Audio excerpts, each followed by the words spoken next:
Hello and welcome back to Sheaff Math. In today's lesson, we're going to be learning about rounding, and we're going to round numbers that have decimals in them. So the first thing is, what is rounding? And the best way to explain it is it's a way of generalizing or abbreviating numbers in a way, okay? And for instance, if you bought a TV for $499.99 and a friend asked you how much that TV cost, you probably wouldn't say $499.99. You would probably round that number to the closest whole number that you could, which is $500, right? You would say, oh, it cost about $500. And so you did rounding. Now, if a number has a lot of decimals, this is a case where a lot of teachers want you to round. So for instance, if we had 530.8638293, right? That's a lot of decimals. So you had this problem and you put the numbers in the calculator and you got this long number. Having to write this number out would take you a long time, especially if you had a bunch of problems like this. So teachers and assignments will often ask you to round it to the nearest tenth or hundredth or whole number or whatever. In this case, we're going to round it to the nearest tenth, and so I would get 530.9. Now this lesson is going to teach you the process of getting to that 530.9. So let's learn how to do it. First, let's take a look at the numbers places.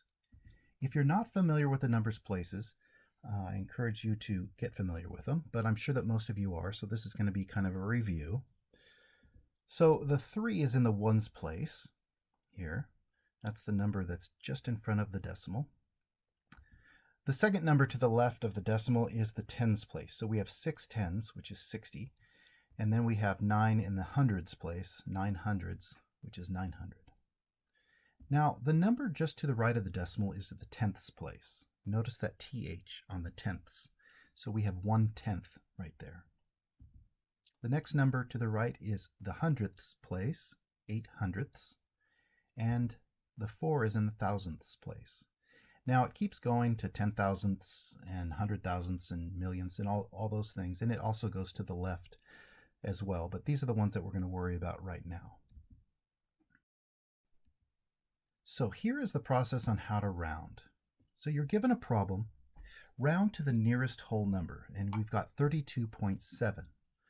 So what we're going to do first is when you round to a whole number, you are going to be looking at the ones place, okay? This number 2 is going to be the one that is going to be rounded or not. And this number, just to the right of the just to the right of the number that we're rounding, is what is going to determine or affect the rounding. Now, the 7 is the one that's going to affect it. And so if this number right here is between 0 and 4, 1, 2, 3, 4, or 0, the 2 is going to stay the same.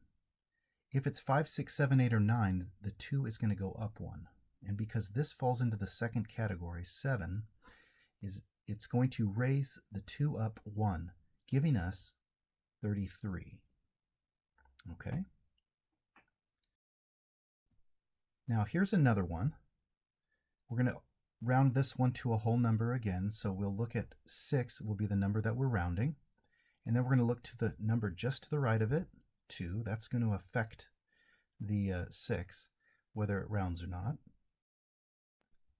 And so since that 2 falls into the 0 to 4 category, it's not going to move that 6 up 1. It's going to keep it the same. Therefore, our final answer is 176. All right, so here's a different kind of rounding. Let's suppose we were asked to round to the nearest tenth. Okay, so the 5 is in the 10th spot, so that's the number we're going to round. And the one right next to it to the right, 8, this is the number that will affect it.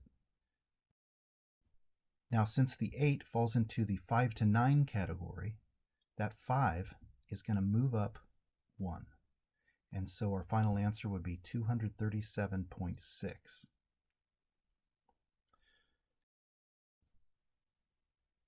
Now let's suppose that we were given this problem, round to the nearest hundredth. So we look at the hundredths place, and it's a 1, and so that's the number we're going to consider rounding.